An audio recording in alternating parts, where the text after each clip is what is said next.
अमल धवल गिर के शिखरों पर बादल को घिरते देखा है। स्वागत है दोस्तों।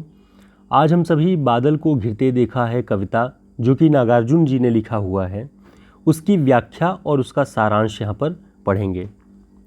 इस कविता के बारे में सबसे पहले जानते हैं कि यह कविता नागार्जुन के कविता संग्रह युगधारा जो कि सन 1953 ईस्वी में प्रकाशित हुई उसमें संकलित है। हालांकि यह कविता सन 1940 ईस्वी में पहले ही प्रकाशित हो चुकी थी।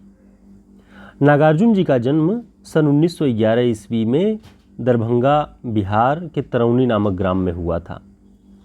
कविता का सारांश देखें कि सबसे पहले यह जानना ज़रूरी है कि कवि ने किन प्रेरणाओं से प्रेरित होकर के हिमालय पर आधारित, प्रकृति पर आधारित इस कविता को लिखा।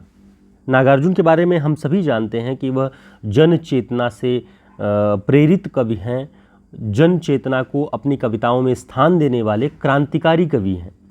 लेकिन एक क्रांतिकारी कवि जब प्राकृतिक सौंदर्य को लेकर कविताएं लिखता है तो ऐसा क्या है और कौन सी दृष्टि है जिसकी वजह से वो ऐसा लिखने के लिए प्रेरित होते हैं। तो नागार्जुन यायावर प्रवृत्ति के साहित्यकार थे। घुमक्कड़ जो घूम फिर करके पूरी देश दुनिया को देख करके अपने साहित्य का निर्माण करता है। आंखों देखा संसार उनकी कविता में, उनकी भाषा में प्रकट होता है। यात्राओं से उन्हें बहुत प्रेम था। इसी का नतीजा यह हुआ कि उन्होंने देश विदेश की कई यात्राएं की।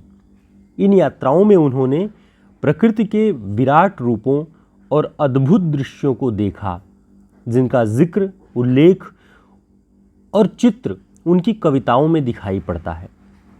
नागार्जुन ने बादल पर आधारित कई कविताएं लिखी हैं। आलोचक शंभुनाथ ने कवि की दुनिया नामक अपनी पुस्तक में लिखा है कि बादल पर जितनी कविताएं लिखी गईं और जितनी नागार्जुन ने लिखी किसी अन्य हिंदी कवि ने नहीं लिखी। वह मानो कहीं जाकर अंततः बादलों के पास लौट आते हैं। यानी उनके ऊपर कालिदास के मेघदूत, कुमार संभव इत्यादि रचनाओं का बहुत ही प्रभाव रहा है और उन्हीं से प्रेरित होकर उनकी कविताओं में बादल बार बार आते हैं और वो बादल जनता के सुख के लिए, किसानों के सुख के लिए एक माध्यम बनकर आते हैं। और वही बादल एक प्राकृतिक सौंदर्य के रूप में जब हिमालय की पर्वतों पर निर्मित होता है तो वहाँ के सुरम्य वातावरण का उन्होंने वर्णन इस कविता में किया है। अमल धवल गिर के शिखरों पर बादल को गिरते देखा है। उन्होंने इस कविता में अपने देखे हुए प्राकृतिक सौंदर्य का इंद्रिय गम्य चित्र प्रस्तुत किया है। अब देखिए, देखे हुए प्राकृतिक सौंदर्य का ऐसा नहीं है कि केवल बैठ करके एक, जिसे प्राकृताभास कहते हैं, जिसे प्रकृति का आभास मात्र उन्हें नहीं था कि हम बैठे बैठे अपने कमरों में प्रकृति का वर्णन कर दें। उन्होंने प्रकृति को अपनी इंद्रियों के माध्यम से महसूस किया, देखा और तब उसका वर्णन कविता में किया। वे अनेक बार हिमालय की यात्राओं पर गए हैं। हिमालय की सुंदर पर्वतमालाओं पर बादलों का बनना उन्होंने प्रत्यक्ष देखा हुआ है। समतल क्षेत्रों के बादलों को भी उन्होंने देखा है, किंतु प्रकृति का वह सुंदरतम रूप जहाँ जीवन के अनेक स्रोत बनते हैं, जहाँ से नदियाँ बनती हैं, नदियों की दिशा सामान्य जन की ओर आती है, जनजीवन को, किसानों के जीवन को उत्साह और कह सकते हैं खुशी से भर देती है, उसे वे बड़े उत्साह और उल्लास के साथ प्रकट करते हैं। आगे देखते हैं कविता का अंश हम। अमल धवल गिर के शिखरों पर बादल को घिरते देखा है, छोटे छोटे मोती जैसे उसके शीतल तुहिन कणों को मानसरोवर के उन स्वर्णिम कमलों पर गिरते देखा है, बादल को घिरते देखा है। अब देखिए, आपकी इस कविता में आपको ऐसा लगेगा कि वर्णन और चित्रण दोनों एकदम गुथे हुए हैं एक दूसरे से। और कविता में जो एक लयात्मकता है, प्रोफेसर कमलानंद झा लिखते हैं कि कविता में जो लयात्मकता है, जो एक तुकबंदी है, बादल को घिरते देखा है, बादल को घिरते देखा है, वो कविता को पठनीय बनाती है और दिलचस्प बनाती है। बादल को घिरते देखा और कैसे छोटे छोटे मोती जैसे उसके शीतल तुहिन, तुहिन माने कि जो तुषारापात होता है, जो ओस की बूंदें होती हैं जो झरती हैं, उसको ऐसा लगता है कि मान सरोवर में जो कमल खिले हुए हैं उन पर वो बादल बहुत महीन महीन कण बन के गिर रहे हैं। ऐसा दृश्य उन्होंने देखा हुआ है। तुंग हिमालय के कंधों पर छोटी बड़ी कई झीलें हैं। एकदम हिमालय की ऊंचाई जो सबसे सर्वोत्तम ऊंचाई है, उसके कंधों पर ऐसा लगता है कि वहाँ पर उन्होंने कई छोटी बड़ी झीलें देखी हुई हैं। उनके श्यामल नील सलिल में समतल देशों से आकर पावस की उमस से आकुल तिक्त मधुर बिसतंतु खोजते हंसों को तैरते देखा है, बादल को घिरते देखा है।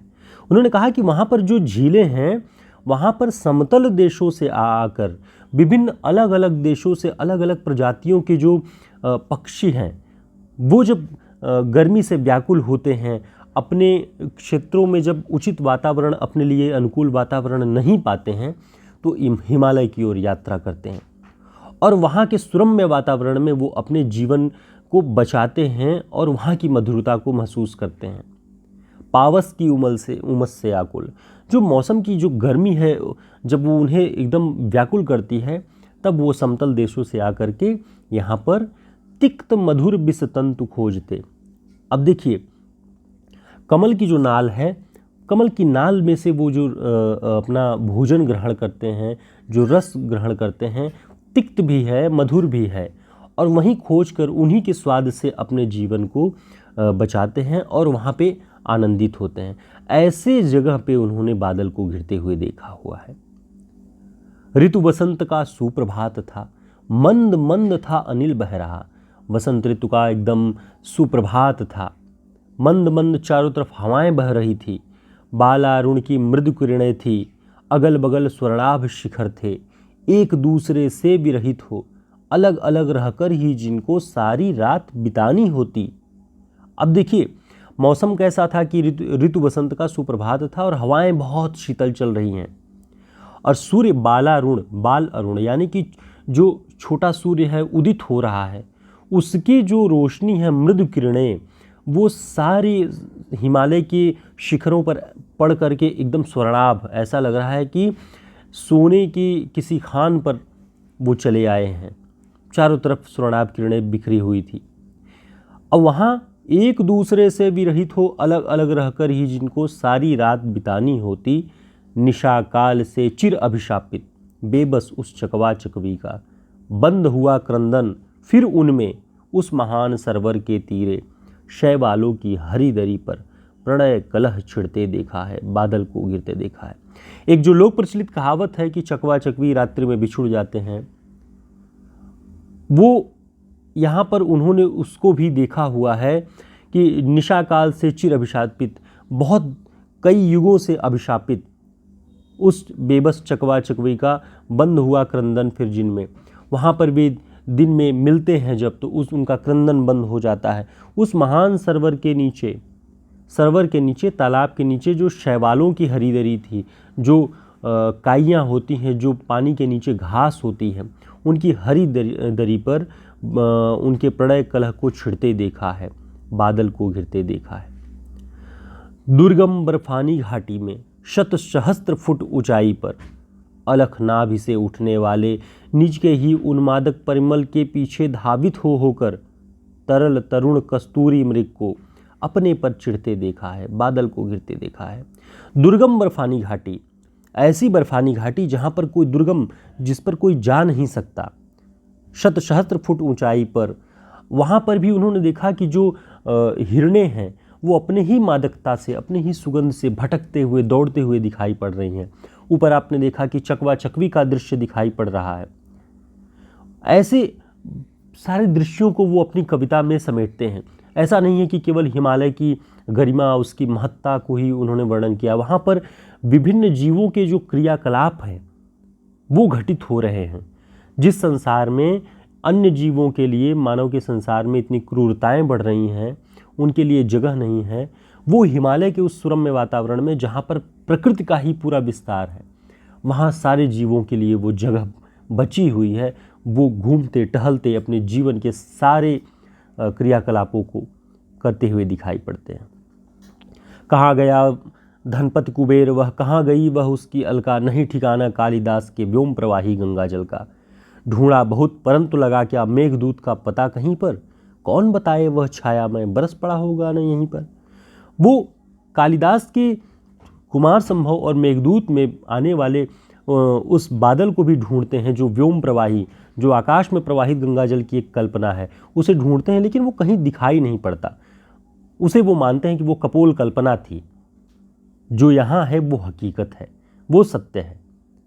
तो वही वो कहते हैं कि ढूंढा बहुत परंतु लगा क्या, मेघदूत का पता कहीं पर, कौन बताए वह छायामय।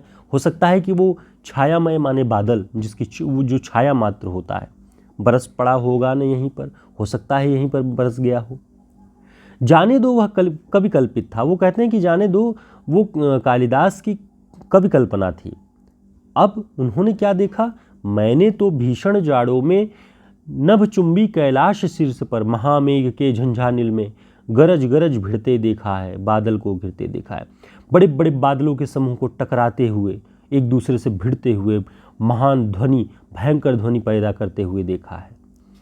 शत शत निर्झरणी कल मुखरित देवदारु कानन में शोणित धवल भोजपत्रों से छाई हुई कुटीर के भीतर रंग बिरंगे और सुगंधित फूलों से कुंतल को साजे, इंद्रनील की माला पहने, शंख सरीखे सुघड़ गलों में, कानों में कुमल लटकाए, शत दल लाल कमल वेणी में, रजत रचित मणि खचित कला में, पान पात्र द्राक्षासव पूरित रखे सामने अपने अपने लोहित चंदन की त्रिपटी पर।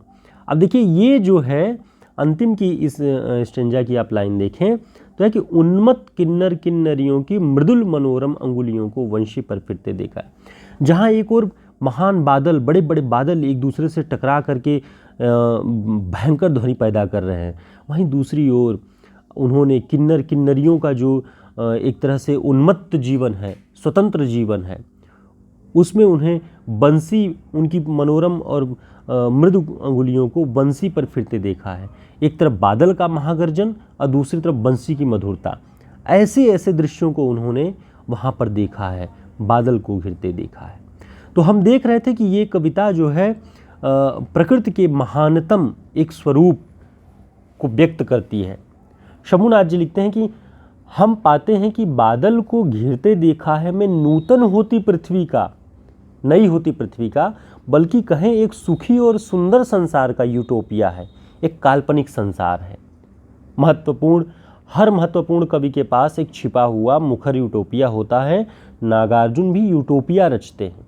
आज जिस तरह से प्रकृति को लेकर के हम संवेदनहीन हुए हैं, पेड़ों का कटना, नदियों का सूखना, नदियों के पेट से रेत को निकालना, इस तरह की जो एक क्रूर प्रक्रियाएं देखने को मिलती हैं, उसके विपरीत नागार्जुन जी एक ऐसा यूटोपिया संसार रचते हैं, कल्पित संसार रचते हैं, और उन्होंने देखा हुआ है उसको, जिसमें मानवता सुंदर हो सकती है, उसमें आशाएं हैं, एक सुंदर जीवन की कल्पना है, वो इस कविता में दिखाई पड़ती है। इस कविता में निश्चल प्राकृतिक सौंदर्य के साथ साथ प्रेम, आशा, स्मृति, जीवन का सुख संगीत सब दिखाई पड़ता है। जब आप चकवा चकवी के क्रंदन को वहाँ देखते हैं, हिरणियों को व्याकुल देखते हैं, किन्नर किन्नरियों का उन्मुक्त जीवन देखते हैं, तब पता चलता है कि ये कविता मानवता के एक सुंदर इतिहास में कितना योग दे सकती है। बादलों का महत्व हम सभी जानते हैं कि भारतीय किसान के जीवन में कितना महत्वपूर्ण है। बिना बादलों के भारतीय किसान का जीवन बहुत ही कठिन है। इस दृष्टि से नागार्जुन ने बादल को तो किसान के जीवन में बहुत ही उपयोगी भी दृष्टि से कविताएं लिखी हुई हैं, लेकिन यह कविता एक जन चेतना और क्रांतिकारी कवि की नज़रों से प्रकृति को देखने का एक बहुत बड़ा प्रयास है। तो आप इस कविता को बहुत अच्छे से पढ़ेंगे तो आपको लगेगा कि इस कविता में वर्णन भी है और एक चित्रण भी है, चित्र भी दिखाई देगा, और साथ साथ कवि के ऐसा आपको प्रतीत होगा कि उन्होंने बहुत सारी चीज़ों को अपनी ज्ञानेंद्रियों से, अपनी आँख से, कान से बहुत सारे स्वर को सुना है, आँखों से देखा है, ऊंचाइयों को देखा हुआ है, बहुत कुछ आपको इस कविता में दिखाई पड़ेगा।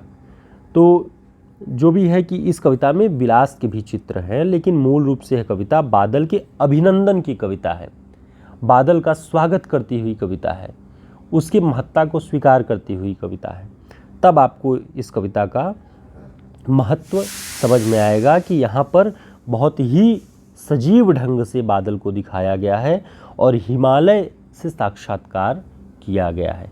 तो आप इन्हें देखेंगे कि नागार्जुन की हिमालय की यात्रा इस कविता में पूरी तरह से दृश्यात्मक रूप में प्रस्तुत हुई है।